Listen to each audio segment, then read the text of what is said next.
Surprise à la Star Academy ce mardi 9 décembre, Michael Goldman a annoncé le nom des 7 élèves nominés avec 24 heures d'avance. Il a expliqué pourquoi il avait été contraint de prendre cette décision. Ils ne sont désormais plus que 10 élèves au château de la Star Academy.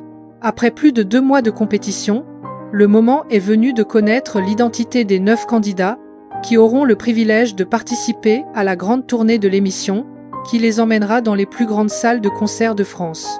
Pour la semaine spéciale tournée, les académiciens se sont départagés lors d'un marathon d'évaluation comptant des épreuves de théâtre, de chant et de danse.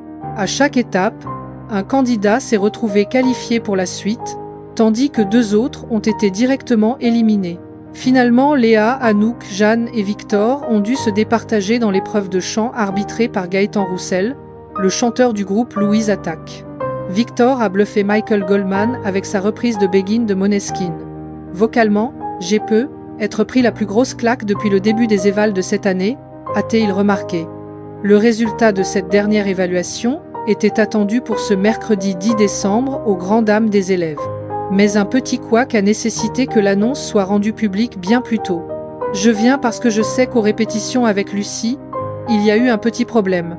C'est qu'il y avait des paroles de chansons que vous deviez répéter qui étaient une collégiale réservée aux 3 qualifiés de cette semaine, qui donc feront le Starac Tour 2026 et ne passeront pas par le vote des téléspectateurs.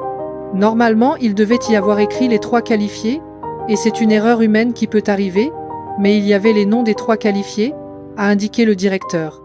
Il a donc été contraint d'officialiser ce que les élèves savaient déjà, à savoir le nom du dernier qualifié d'office pour la tournée.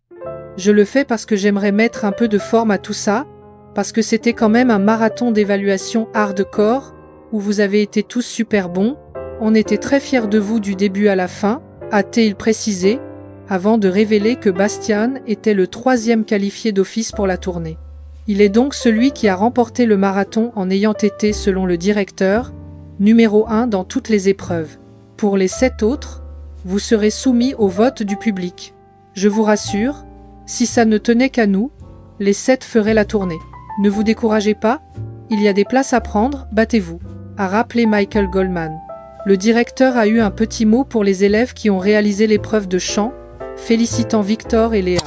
Selon lui, Victor compte parmi les top 5 des meilleurs chanteurs ayant intégré le château. Mais il n'a pas pu faire le poids face au bulldozer Bastien.